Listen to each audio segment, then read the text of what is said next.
দর্শক,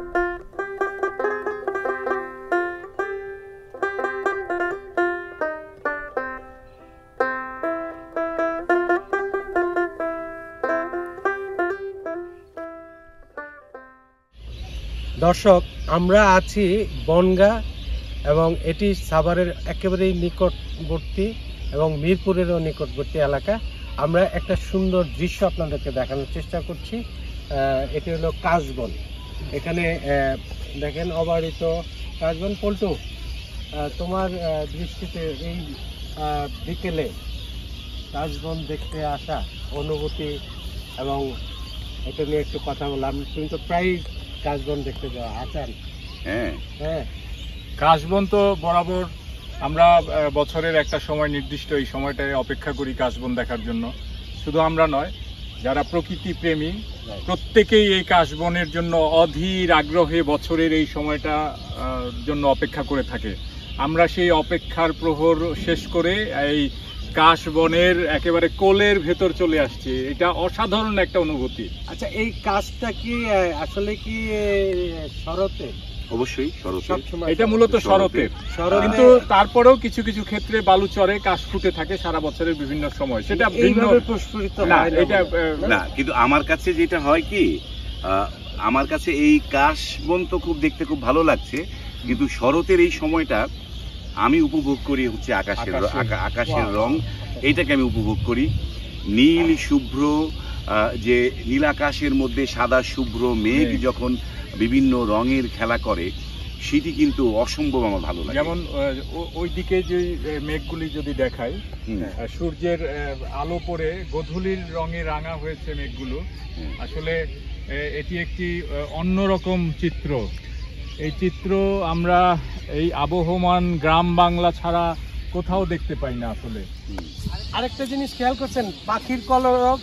আমি একটা জিনিস, কাশবন যেখানে সেখানে পাখিদের একটা মানে কলতালি একটা উৎসব থাকে। আজকেও ঠিক এরকম। আসলে বন্ধু, মানে কাশবন যেখানে সেখানে পাখি, এটা একটা মানে সহজাত একটা প্রক্রিয়া। কেন এই প্রক্রিয়াটা সহজাত? কারণ যেখানে কাশবন হয় সেখানে অবশ্যই নীরব, নিস্তব্ধ, জনমানব শূন্য একটা বিষয় থাকে। এই জন্য প্রকৃতির যেই অনুষঙ্গগুলো, পাখি বা বিভিন্ন ছোটখাটো প্রাণী, এখানে খুব সহজেই চলাফেরা করে আনন্দ পায় এবং তাদের পরিবেশটা তারা খুঁজে পায়। এই জন্য এই কাশবনে বা এরকম নিঝুম বনের ভেতরে পাখির কলতান আমরা অত্যন্ত বেশি মাত্রায় শুনতে পাই। আমার আসলে একটা জিনিস খুব খারাপ লাগে, যারা কাশফুল দেখতে আসে তারা যাওয়ার সময় এক গাদা ছিঁড়ে নিয়ে যায়। এক গাদা ছিঁড়তে গিয়ে এক গাদা নষ্ট করে। আসলে কি, এটা হচ্ছে মানুষের একটা মানে শখ, মানুষের শখ। আসলে এটা যে ছিঁড়ে তার প্রকৃতি নষ্ট করার উদ্দেশ্যে ছেড়ে না, তার কাছে একটা স্মৃতি হিসেবে নিয়ে যায় যে গ্রাম বাংলা থেকে একটা। কাশবনের ভিতর দিয়ে হাঁটতে খুব ভালো লাগে। সূর্যের আলোটা দেখেন, গোধূলির রং, একেবারে আকাশ, কাশবন এবং মাটি, তিনটার যে সমন্বয় অসাধারণ লাগতেছে আসলে।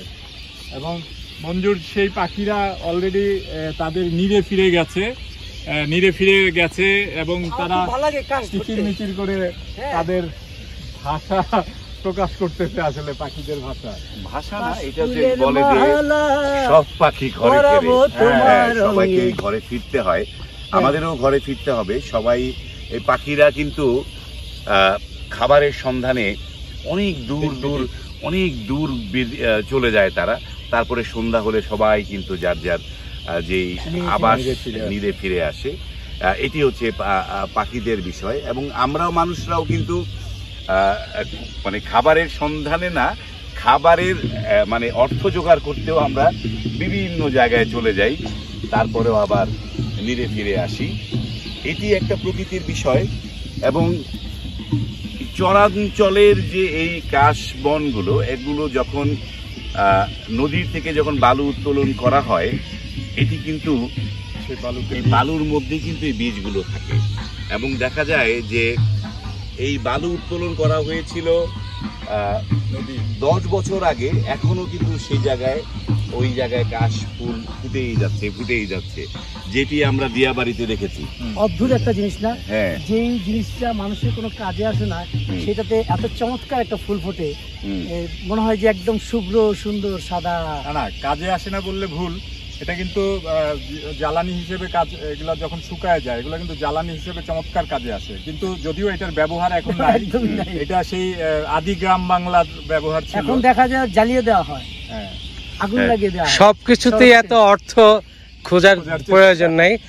প্রকৃতির একটা নন্দন শিল্প আছে। হ্যাঁ, এই নন্দন শিল্পের কাছেই যে আমরা চলে আসি, এখন মনের খোরাকেরও তো দরকার আছে, আমাদের মানসিক স্বাস্থ্যের খুব প্রয়োজন। আমরা না এই যান্ত্রিক শহরে এক ধরনের বিকারগ্রস্ত হয়ে যাচ্ছি। যন্ত্র এবং আমাদের যে চারপাশে যে নানা রকমের সিস্টেমেটিক বেড়া জালে, আমি মনে করি কি এখন আমাদের প্রয়োজন হলো মানসিক স্বাস্থ্য নিয়ে কাজ করা। এই যে প্রকৃতির কাছে আসা এবং একটু নিজেদেরকে আড়াল, মানে একটু নিজেদেরকে অন্যভাবে দেখা, এটা খুবই দরকার। তো সেই ক্ষেত্রে সবকিছুতে লাভ লস হিসাব করা যাবে না। হ্যাঁ, এটাকে আমাদেরকে দেখতে হবে যে এইটা নিশ্চয়ই সৃষ্টিকর্তার মানে মানুষের প্রয়োজনীয় সবকিছু সৃষ্টি কোনো না কোনো। এই যে আমরা অবারিত একটা সবুজের কথা বলছি, একটা আকাশের কথা বলছি, নীলিমার কথা বলছি, পাখিদের কলতানের কথা বলছি, এই শব্দ আমাদেরকে দারুণভাবে দারুণভাবে উজ্জীবিত করে। আরেকটা জিনিস যেটা করে কি, আমরা নগর জীবনে নাগরিক নানা ধরনের চিন্তা করতে করতে আমাদের যে ব্রেন যখন ওইটা একটা রিলিফ পায়, এই মানে ব্রেনটা একটা রিলিফ পায় এই প্রকৃতির কাছে আসলে। মানে রিলিফ পায় কিভাবে, যে সেটি হচ্ছে কিছু সময়ের জন্য আমরা আমাদের দৈনন্দিন যে নানা ধরনের চিন্তা ভাবনা বা আমাদের যে বিভিন্ন ক্রাইসিস নিয়ে যখন আমরা মাথার মধ্যে বুঁদ হয়ে থাকে না, তো কিছু সময়ের জন্য আমরা ওই ক্রাইসিস থেকে বেরিয়ে যেতে পারি, রিস্টার্ট দেওয়ার মতো, যে একটু রিফিল করা, এটা কিন্তু প্রয়োজন। আচ্ছা বাচিক, আমি একটু ধরিয়ে দেই কথার রেশ। মানে কাশবন নিয়ে কিন্তু বিভিন্ন সময় প্রকৃতিকে নিয়ে, মানে বিশেষ করে এই কাশবনকে নিয়ে কবি সাহিত্যিক গীতিকার সুরকাররা অনেক কিছু রচনা করেছে। তো আমি আসলে চাইছিলাম যে খোকন ভাইকে কাশবন নিয়ে একটা কিছু উপস্থাপন করার জন্য। আমি অলরেডি কিন্তু একটু গেয়ে ফেলেছি। হ্যাঁ, আগে মানে আমার বন্ধু তুহিন একটা গান গাইতো, সে হচ্ছে কাশফুলের মালা পরাবো তোমার অঙ্গে, দেখুম তোমারে আমি সাদা পরি রঙে, কথা দাও সখী আমার যাইবা না ছাড়িয়া। গোধূলির সময়টা এতটা রোমান্টিক কেন হয় কবি? গোধূলির সময় রোমান্টিক কেন হয়? আমার কাছে যেটা মনে হয়, রং সবসময় বৈচিত্র্যময় অবশ্যই, আর রোমান্টিকতার সাথে রঙের একটা কিন্তু চমৎকার বন্ধন আছে। তো এই জন্যই আমার মনে হয় যে গোধূলির যে রংটা, এটা আমাদের ভাবুক মনে বা যারা চিন্তা করি এই বিষয়গুলো নিয়ে, তাদের ভেতরে চমৎকার ভাবে একটা দোলা সৃষ্টি করে। সেই থেকে আমার কাছে মনে হয় যে গোধূলির রংটা আসলে শুধু রোমান্টিকদের জন্য নয়, আমরা মানুষ মাত্রই মনে হয় গোধূলি নিয়ে ভাবি, গোধূলির রং নিয়ে ভাবি, এটার সৌন্দর্য নিয়ে ভাবি। পুরোটা ফোটেনি, পুরোটা, যার কারণে একটু স্বর্ণালী, এই যে এটা ফুল আসছে মঞ্জুরি, হ্যাঁ ফুলের মঞ্জুরি আছে। যে হলুদ যেগুলো দেখতে পাচ্ছি এগুলো হচ্ছে কাশফুলের মঞ্জুরি, এগুলার মাধ্যমে পরাগায়ন হবে এবং বীজ তৈরি হবে। এবং অদ্ভুত বিষয় যে হাসান কিছুক্ষণ আগে বলেছিল যে বালুতে এর বীজ থাকে, এর বীজটা আসলে বালুতে যেমনি থাকে তেমনি বাতাসে কিন্তু ছড়িয়ে পড়ে দিক বিদিক। এই সিজনে ওর এই বীজ ছড়ানোর সময় মাটিতে তো পড়েই, সেই সাথে যেহেতু খুব মঞ্জুরিগুলো খুব মানে হালকা হয় এবং বাতাসে খুব সহজেই ভেসে বেড়ায়, এই জন্য এগুলো এই যে বাতাসে উড়ে উড়ে বিভিন্ন জায়গায় ও বংশ বিস্তার করে। বিষয় অদ্ভুত, আসলে চমৎকার একটা, আমার মনে হয় সুন্দর একটা সন্ধ্যা কাটালাম আমরা কাশবনের সাথে, কাশফুলের সাথে, প্রকৃতির সাথে, পাখিদের সাথে। আমাদের নানা কথা হলো, নানা ভাব বিনিময় হলো। পরিশেষে আমরা মানে কবির সেই কথাতেই ফিরে যাই যে সব পাখি ঘরে ফেরে, তারপরে থাকে শুধু অন্ধকার, ফুরায় জীবনের সব লেনদেন, থাকে শুধু অন্ধকার। আসলে আমরা আসলে জীবনের লেনদেনের কারণে মানে একদম হ্যাং হয়ে থাকি, তাই না?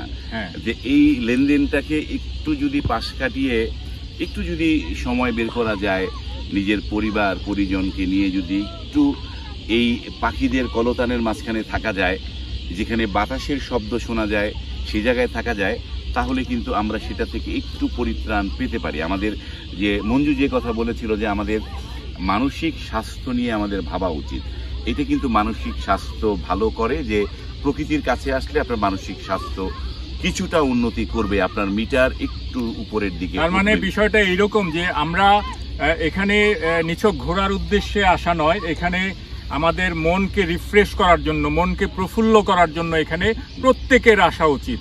প্রত্যেক সিজনে এক একটা পরিবেশ তৈরি হয় বাংলাদেশে। এই সিজনগুলোতে আমরা প্রত্যেকের উচিত, আমরা একা হোক, দল বেঁধে হোক, দুজনে মিলে হোক, যে যেভাবে পারি এই প্রকৃতির কাছে ছুটে আসব। এটি আমাদের অচিনপুরের মাধ্যমে সবার কাছে অনুরোধ থাকবে। অবশ্যই অবশ্যই আমরা এই আর কথা এখানে শেষ করব যে আমাদের কথা হচ্ছে যে নিজেদের, আমাদের মানুষ, আমাদের নিজেদের জন্য আমাদের প্রকৃতির কাছে আসতে হবে, প্রকৃতিকে ভালোবাসতে হবে, তাহলে আমরা আসলে পক্ষান্তরে নিজেদেরকেই ভালোবাসবো। আজ ওই পর্যন্তই, ভালো থাকবেন, শুভ সন্ধ্যা। অচিনপুর কাশফুলে মালা পরাবো তোমার রঙে,